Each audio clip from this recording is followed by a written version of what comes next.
Welcome to Why So, the podcast where some of your favorite sewing personalities and rising stars share what motivates them to create using needle and thread. I'm your host, Jason Prater, and with me today is Suzy Williams from Suzy Quilts.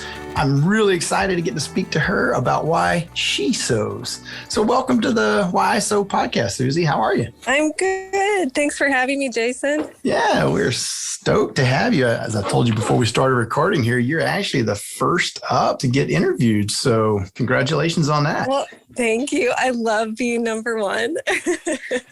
Actually, my very brief stint in sports as a child, I always made sure to try to get number one as my number, which That's I think awesome. was probably my downfall, because when I wasn't number one, which was always, I got pretty upset. So I had to quit that, of course. Well, before we get going and I start asking you some questions, maybe tell our audience a little bit about yourself. You consider yourself a sewist, sewer, seamstress, quilter, crafter, embroiderer. What's kind of your thing? Yeah, my thing is probably just quilts, Suzy Quilts.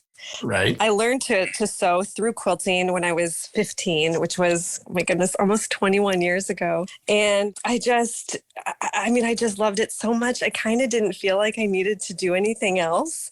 Now that I've been doing it for, half my life, I think I'm finally ready to explore other avenues of sewing. Oh, all right. It's taken me a while, but I just love quilting. I love every aspect of it. I mean, I even love pre-washing my fabric. Isn't that weird? A lot of people skip that part. And I think, well, it's so nice to pull it out of the dryer and, smell it. So That's I'm fantastic. one of those.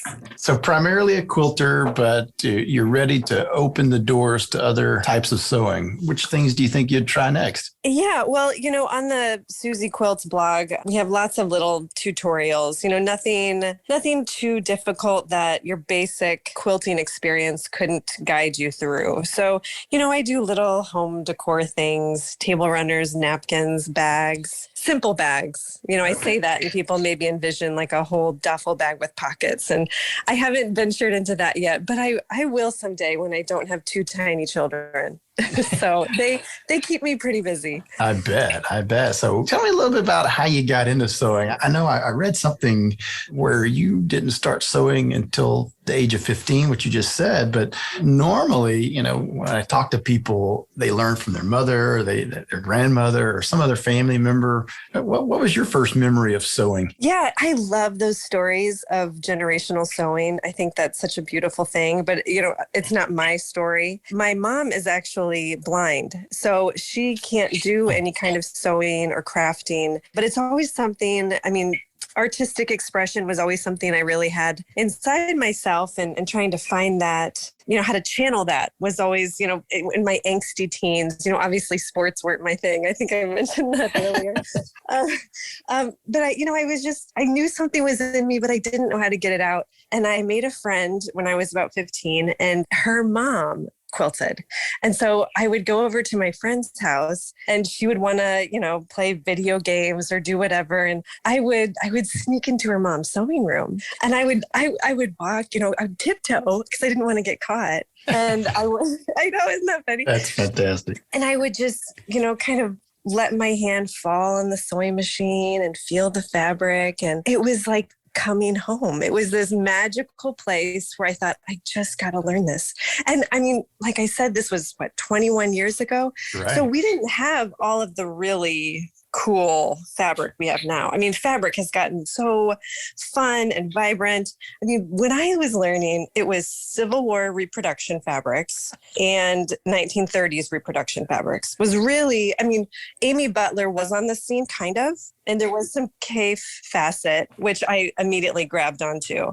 But for the most part, it was reproduction prints, and I still thought that was cool. As a 15-year-old, I was all about it. That amazes me. Yeah. 15 seems like such a strange age to get started sewing. No offense. Just 15-year-old girls are interested in lots of stuff, but sewing is not at the top of that list, right? I'm an old soul. I always have been. I never felt like I was the right shape of a puzzle, to fit into my classmates' lives. And I don't know, I just loved it. I learned how to make a 9 patch. And I remember holding it up and just thinking, this is it. Like, this is your thing. You have found it. So how tell me about that though. How did it go from you kind of seeing your friend's mother's sewing room, right? And kind of stalking it, if you will, and feeling her fabric and checking out her sewing machine. How did it go from that to her actually helping you start sewing? I mean, what did your friend think about that? Oh, my friend just was mortified. She just thought, no, you can't, because she was one of 4 daughters and none of them wanted to know how to sew. And they thought their mom was a super loser, you know? And well, part of the background was they were normal. So they were normal 15-year-old girls. They were normal. And their mom, I mean, she didn't try. She wasn't one of those moms that was trying to stay up on the trends. She wasn't trying to impress anybody. She was 100% her own person, and she was confident in herself. And I think I just saw that, and I thought, I want to be confident in my own person, even though I'm obviously not fitting in with anyone around me. I want to be like you. That's so awesome. I basically just told her that. And I think it floored her, because she also, 4 daughters, didn't understand it. She was so generous. She bought me my first sewing machine. Wow. And taught me what kind of machine was that? It was a Janome. It was a little Janome. Fantastic. Yeah. And I mean, she definitely always used sulky thread in her machine. And she said, you always have to use this special sulky polyester for binding. And, that was like, these are the rules of quilting. And 21 years later, I mean, those are still my rules. I still follow them. That is so cool. So did you just start like going over to your friend's house but hanging out with her mother to learn how to sew? I mean, what did that look like? There were I'm just so curious about all of this. There were some awkward moments, Jason, because we didn't have cell phones. So I couldn't call her directly. So I would call the landline. And I would sometimes hope that my friend, her name was Kari, I would hope that Kari wouldn't answer the phone, because I'd have to ask to talk to her mom. Oh my gosh. And so I'd talk to Brenda. Brenda's her name. She's the one who taught me. And I would say, Brenda, I finished my homework. Can I come over and sew? And she would say, okay, have your mom or have your dad drive you on over. And, sometimes my mom would come over too, and she would sit and talk to Brenda while I just sewed. And I think eventually Brenda was like, you need your own sewing machine. You can't keep coming over to my house. So that's probably what motivated it. That is so awesome. So did you stay friends with Kari? Oh, yeah. Yeah. I mean, she was so great. I ruined her 16th birthday party with my quilting, because Jason, I showed up to her party an hour early because I wanted to sew. I got too quick and wild with the rotary cutter. Oh, Jason, do you know where this goes? Oh my goodness.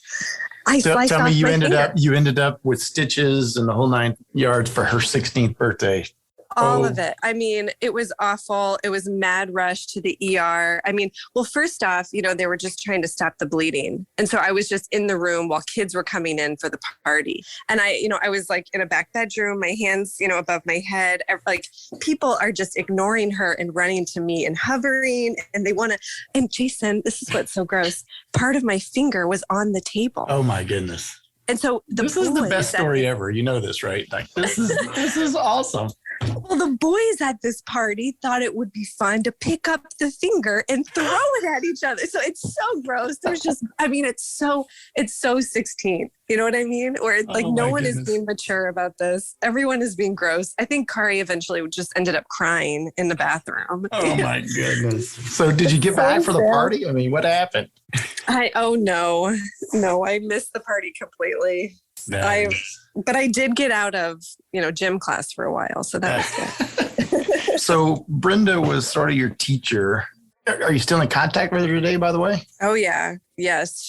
She wasn't sort of my teacher. She was like life goals. I mean, #life goals before hashtags. She just quilted all day long. She was a stay-at-home mom, and her daughters were old enough that she just got to sew all day long. And I was like, that's my life. I need that. That's amazing. That's such a cool story. And so beyond Brenda, I mean, obviously you've done a lot of stuff, and quilting is now your business, right? So Yeah. what other resources or other things did you use to sort of hone that craft? Was it really just Brenda and being self-taught on top of that, or did you do some other things? Well, I would say Brenda gave me that traditional quilting foundation, which I needed to learn how to sew. And she really taught me how to do things well, which, you don't always get from YouTube or the internet. Right. But I then, went to college and realized, I can't just sew all day and live my life. I have to get a job. And so I got a degree in graphic design. Okay. And I did that professionally for about 8 years before trying to launch Suzy Quilts. And I think it's kind of a two-pronged thing of that traditional sewing, those skills, that foundation, and then mixing that in with graphic design, because right. I can see quilts as I see graphics. And that makes things really exciting, and it makes things really expansive, right? So I can design as much as I can, put on a computer or right. whatever. I can then take that foundation of sewing and make it into a quilt.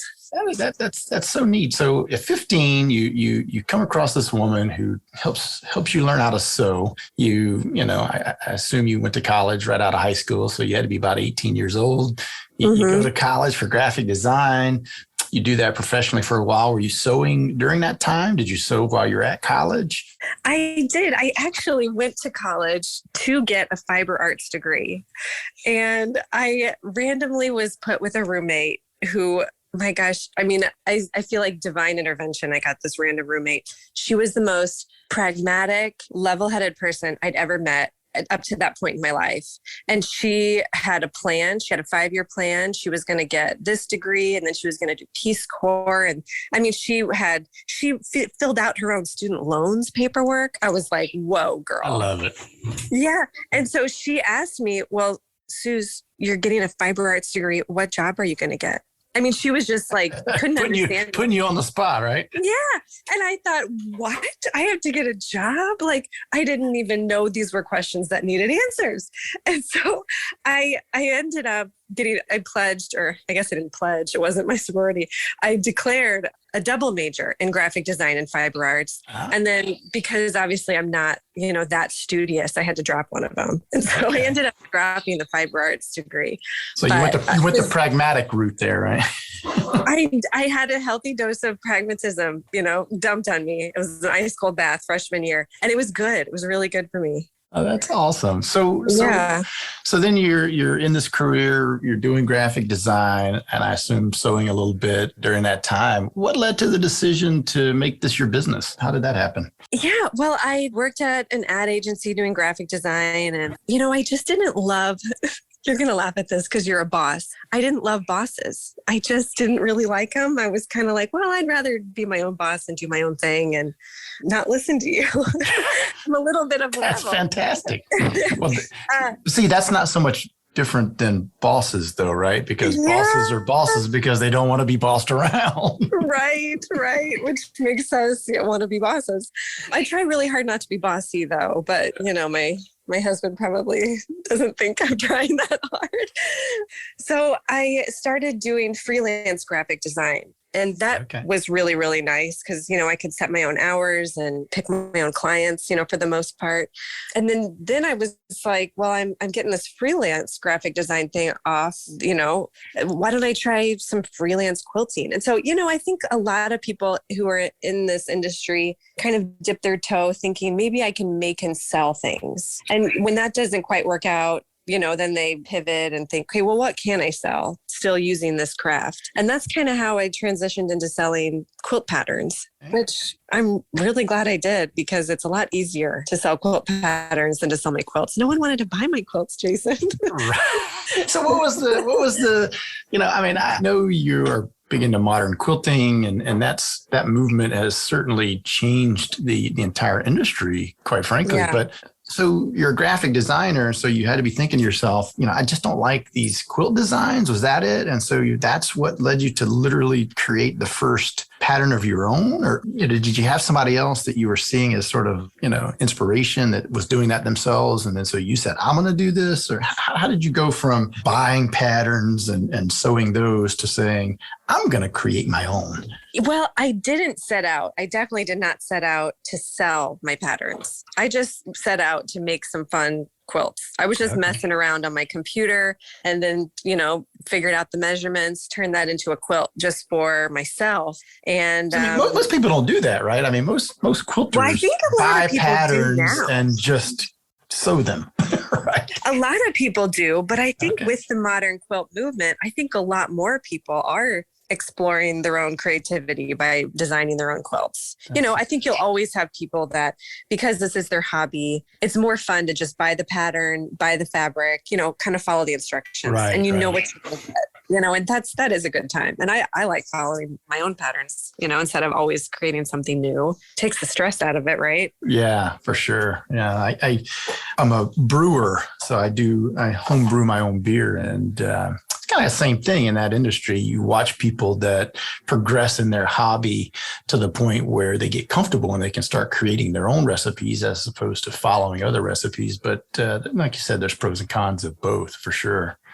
Yeah, exactly. I love seeing that progression from hobbyist into, sort of the higher tier hobbyist. And then, of course, in your case, taking that and becoming a business, it's inspirational for sure. Well, that's really nice of you to say. And so much of it was timing. I think back, I don't know, when was this? 2015. Right. And I didn't have kids. My husband was actually just starting his own business. So we both own our own businesses. So he was working all the time. And I was like, well, I'll work all the time. And there's no way I could do it now. I just don't have the capacity, and I don't really have the desire to work all the time. But, when you're trying to create a business and launch something and ramp something up, it is exciting to be able to have that time to just dump into it. So that was great timing. Also, you have the introduction of social media, which at the time was still kind of new. It's weird thinking about, pre-social media, but that has exploded the modern quilt movement as well. Instagram particularly, and then also Facebook groups. The Suzy Quilts Patterns Facebook group has really morphed into this wonderful community of people showing off their projects to a platform that they wouldn't have otherwise. Because let's say they are on Instagram, but only have a couple hundred followers, so maybe only a few, a couple hundred people get to see it. But in the groups, in the Suzy Quilts Patterns group, there's over 15,000 members. So they get to post their project, and they get so much wonderful affirmation because I'm happy to see it, that more eyeballs get to see it, more inspiration getting passed around. And the same goes with just your basic quilting questions, because a lot of people are learning this skill through YouTube, through the internet, through blogs, and they need humans to answer their basic questions. So that's awesome. Well, you've certainly taken advantage of social media. I mean, what do you have, like 100,000 followers on Instagram, maybe 50, 60,000 on Pinterest? I mean, what do you attribute that to? How did you build such an audience? I think consistency, positivity, and trying to, this sounds weird, but trying to keep it focused on quilts. Right. It's the Suzy Quilts Facebook group. It's the Suzy Quilts Instagram. We are here to mostly just talk about sewing and quilts. I'm not going to post last night's casserole, or I do post pictures of my kids now, which I think is probably annoying to some people. I try to keep it to a minimum, but I mean, I can't help myself sometimes, right? Yeah, well, I don't know. I think that people, and especially in this industry, I always talk about this with people, but in this industry in particular, I think people want to know you, right? They want to know who you are as a person too, not just that you make cool quilt patterns. So I don't think that would annoy anybody. I think it's just part of this, being part of an industry that's full of good people, Yeah, you are really right about that. It's the most amount of kind people collectively in this community. It's humbling to be a part of it. Yeah, I have a lot of friends. This is my 28th year in the business, and a lot of my friends would ask me, "So, wait, you're in the sewing industry? Do people even do that anymore?" I mean, it seems like such a girly thing. It's like, but it's full of really good people. I mean, I can't think of any time ever where I've seen sort of cutthroat type behavior in this industry. Everybody that I know is a good friend of their competitors, and willingly share things throughout. So, yeah, I think that people wanting to know about your family is a very natural thing, Suzy. Yeah. Thank you. And I will just say, as one little, I don't know, asterisk to social media, is I think there is an aspect of negativity that where it's really easy to compare. People compare and they say, "Oh, you're such a good sewer. I'm never going to be that good." Or, "Oh, look, this is going to sound, really nitpicky, but like, oh, your seams really line up. My seams never line up." And I think it's always so easy to see something on the internet, on social media, and to just think, "Ugh, I'm going to write myself off because I'll never be that good." Or even, myself in this stage of life, I just don't have that much time to sew. And I see other people and they sew more. And I think, oh, if I only had enough time, if I only had more time. And I've been challenging myself to just cut it out, right? Take social media for what it is. It's a place to get inspiration, to connect with really kind people. And the second that comparison just leaks into my brain, let's click out of the app. Let's do something else, That's really good advice. I mean, we do that in a lot of aspects of life, not just about our hobby, right? But just seeing what people post and what they say. And it's always the positive, fun stuff, right? So it's easy to fall into that trap of, oh man, their life, they got everything together. Just no one wants to share all their crud, they're just going to share the good stuff. So yeah, that's really good advice there, that not to fall into that trap. So you mentioned that you try to keep it all about quilting. So maybe this question is going to seem redundant, but what do you actually love to sew? And obviously it's probably going to be a quilt, but is there a particular type of quilt or a particular type of technique or something that when you're not necessarily creating a new pattern for sale that you would just sew for yourself? This is what happens when you turn your hobby into a business, is kind of out on some exploration. You can miss out on some risk taking. And, so a lot of times I'm sewing samples of patterns that are then going to be sold. And so sometimes it feels a little bit like work, but if I'm left to my own devices and I felt like, I just got a day to have fun. I love making improv mini quilts. I love them. And then you can even frame them. And ironically, I did turn these into patterns, which you can buy, but I'm shooting myself in the foot, but you don't even need the pattern really. You just cut some fabric, sew it together, do some hand stitching, have fun with it. And then in the end, I don't even finish it like a quilt. Like I said, I stick it in a frame and I put it on the wall, and it actually makes great gifts. People are so intrigued because they can see the batting peeking out and they can see loose threads. And I love to incorporate a good selvage, like a beautiful linen selvage. Yeah.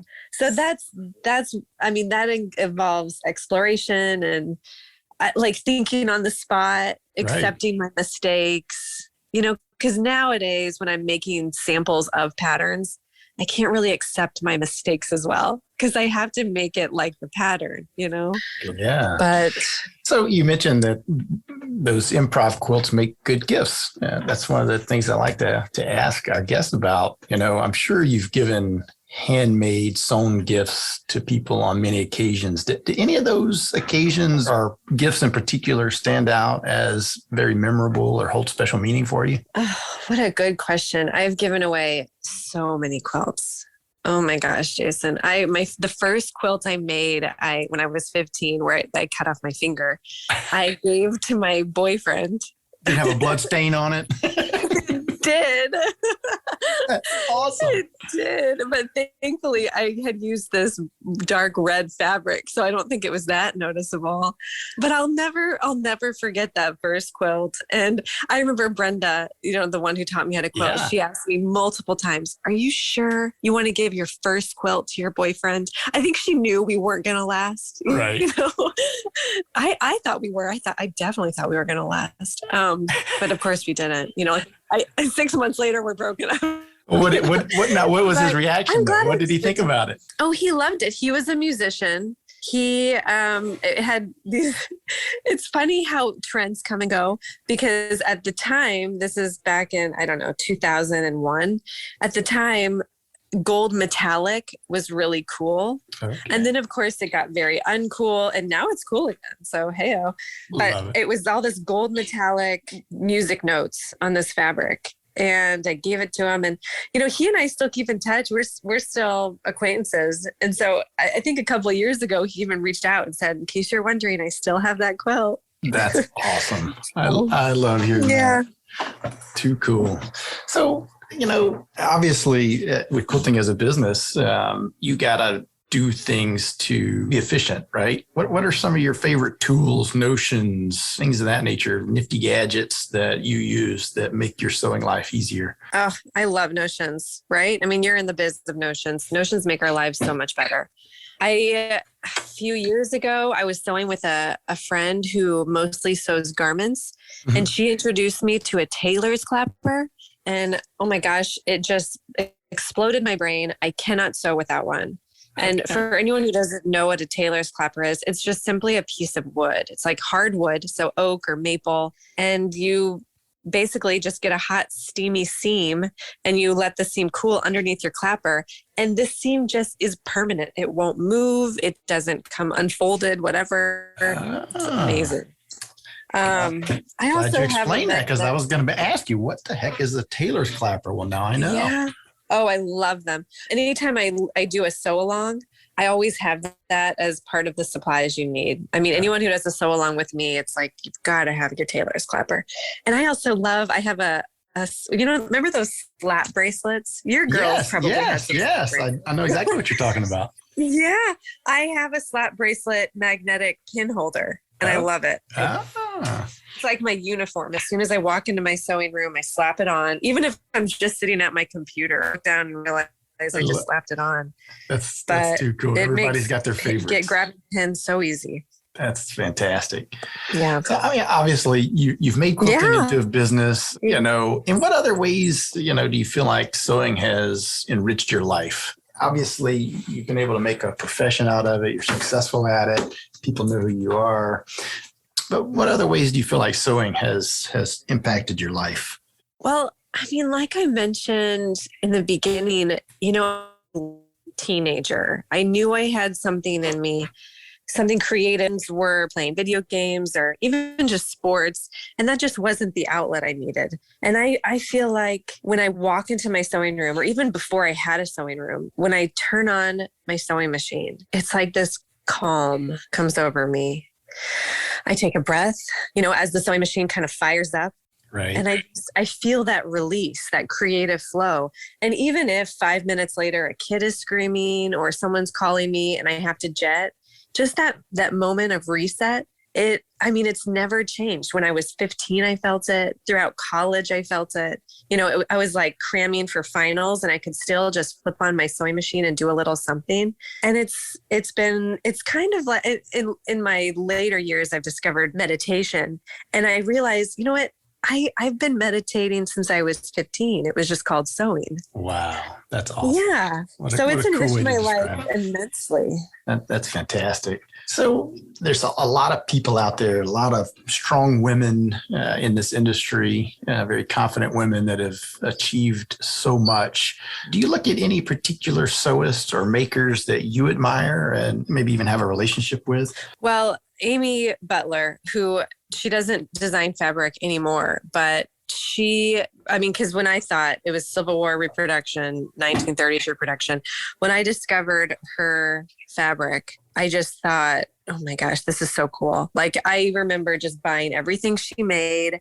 I made these bright explosions of quilts. I got to meet her at a quilt con a few years ago. And she was everything I hoped she would be. That's awesome. I had one of those fangirl tongue tie moments where I just kind of sputtered for a little bit. And I was with Stephanie Kendron, which, she has another podcast. And she goes, Suzy, just let me take your picture. So she said, just put your arm around Amy. She won't bite. Just let me take your picture. You're going to want this, because my brain kind of went blank, and I was like, and I'm glad Stephanie stepped in, because I still have that picture and I love that picture. That's so cool. And like we said earlier, there's just so many women like that in the industry that I'm sure people have that same experience a lot. Oh yeah. I had a similar one with Alex Anderson. I was just sputtering, and I was supposed to interview her. Well, first I was on her show, The Quilt Show, and then I was supposed to interview her through Craftsy. We were at a quilt festival, and she was coaching me. She was like, okay, I can tell you're nervous. It's okay. Just shake it off. Take some breaths. I love that. It was so funny. Yeah. She held my hand. She said, just wipe your sweaty hand on your pants.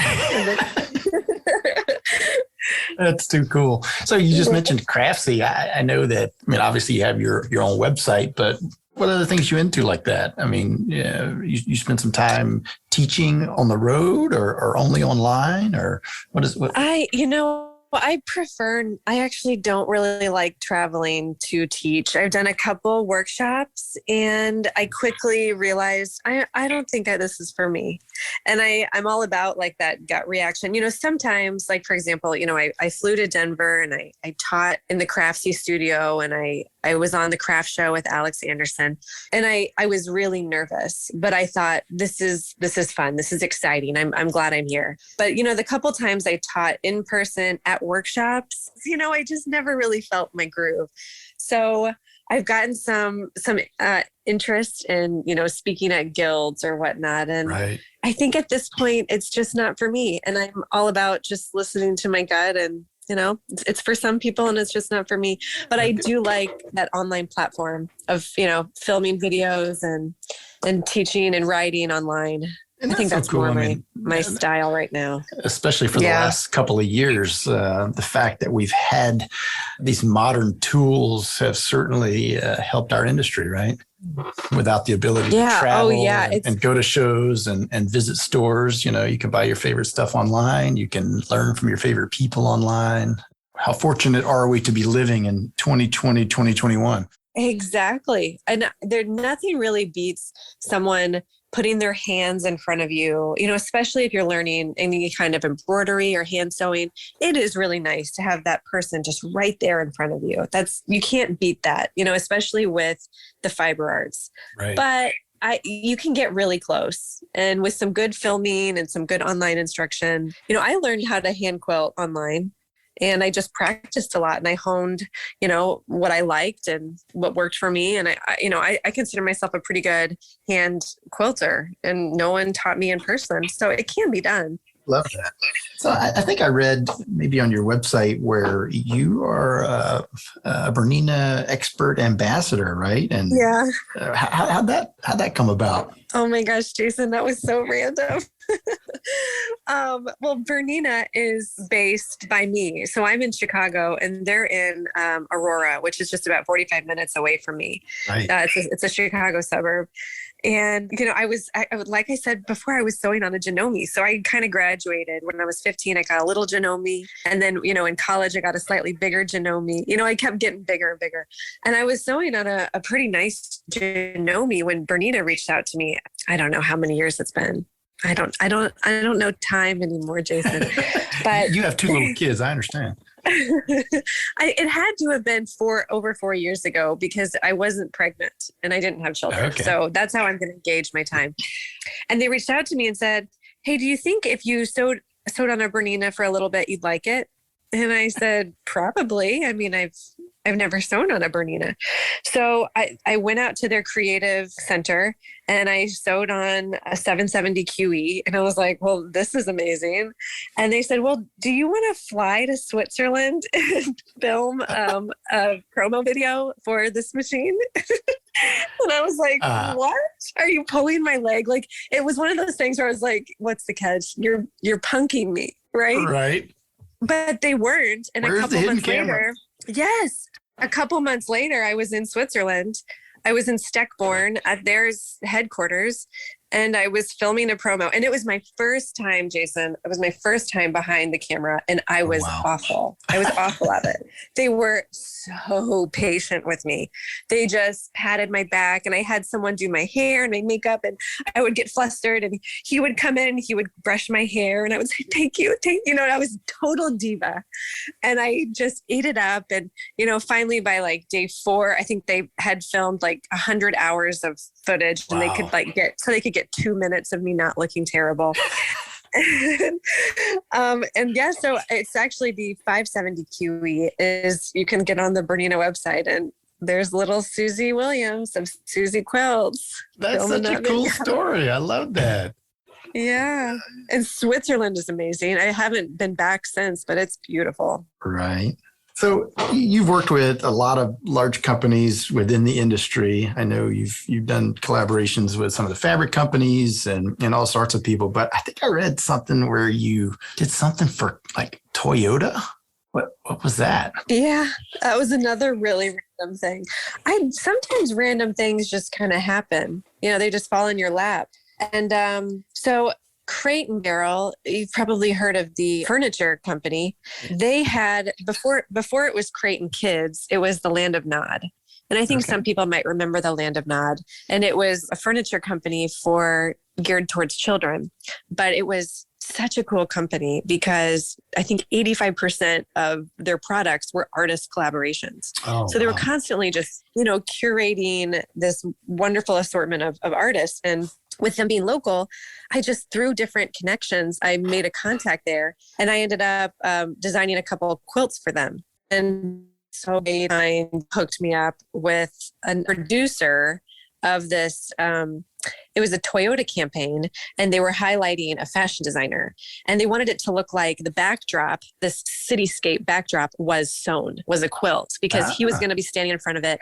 And then they were going to Photoshop this Toyota car. And then it would say, what is his name? Ruben something thinks in fabric. And they needed someone to make that quilt because he was a fashion designer. So in, I think 6 days, Jason, in 6 days, I have pictures of this on my website. In 6 days, I made this quilt, and it was awesome. I have to say, it was definitely something I could not have done with children around. My husband basically was like, I'm just going to leave you. I worked nonstop. I moved all the furniture. I was in a little teeny apartment in Chicago. I moved all the furniture to the sides of the walls, hugging the walls. So I just had this big space, and it was this giant cityscape quilt that I appliqued. That's fantastic. I mean, it turned out really cool.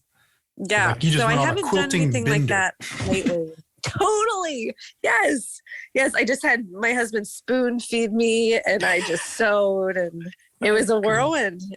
It sounds like you really enjoy what you do, and that comes out in everything I'm hearing from you. I love that. But, Yeah. And I love taking risks. I do. I loved it more. Again, I'm in a stage of life where I'm kind of in coast mode, where I just want to enjoy my family. But I mean, inside me, I love taking risks, and I love seeing what I can do. Am I going to fail, or am I going to succeed? I think I'm going to succeed. That's how I think. You're doing pretty good at it.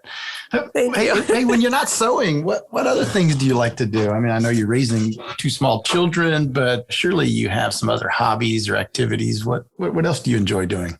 What do I enjoy? I actually love to exercise, which I feel like is probably not going to resonate with a lot of people, because I tell this to my mom, and she's like, who loves to exercise?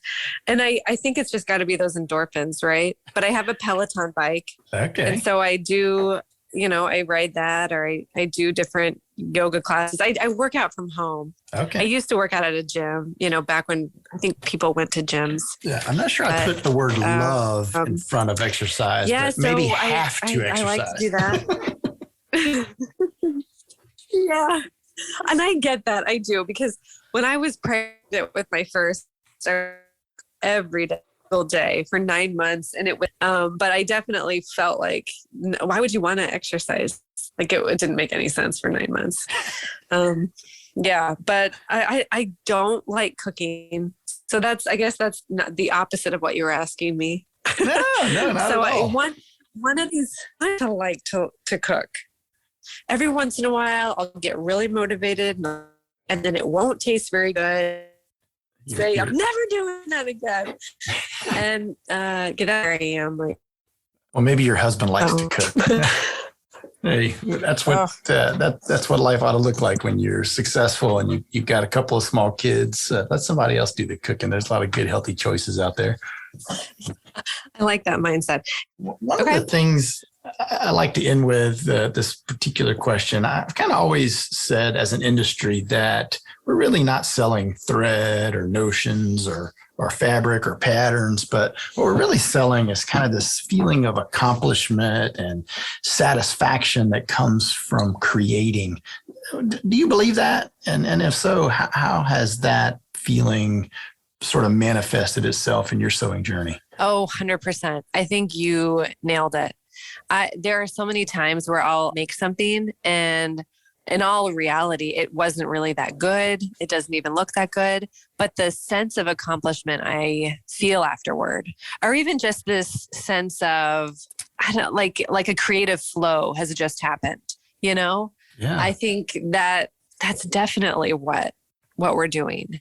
And so many quilts, as soon as I'm done with them, I'll just give it away and I'll never think about them again. I don't remember half the quilts I've made. And I love that because it's not about what I made. It's about the making. That's awesome. So you remember that feeling and you want to come back to that. Exactly. And I want to see what's next. What can we make next? What's new? And I love the challenge of, okay, I made this quilt and I really liked those colors together, but I didn't really like this aspect. This thread didn't really work with those. So next time I'll try something different. And it's the journey, right, Jason? Yeah. It's the journey. I love that. What better way to end this podcast than with that? It's pretty good going out. It is about the journey. Yeah, maybe you should fade in some inspirational music right there as I'm saying that. Well, thanks, Suzy. It was awesome catching up with you and learning more about you and why you like to sew. I appreciate you being on with me this morning. Yeah, well, it's all the pleasure's all mine. I appreciate you, Jason. Thank you. Yeah, thanks a bunch. And hopefully we'll see you again at some place soon when you decide you can start traveling again. Yeah. One of these quilt cons or quilt market, one of these shows. I'll see you. All right. Well, have a good rest of your day, Suzy, and take care. Thank you for listening to Why Sew with Sulky. Be sure to subscribe to the podcast and join us again for more fun stories that are sure to inspire your creativity. You can find more info and links for today's episode at sewingonline.sulky.com.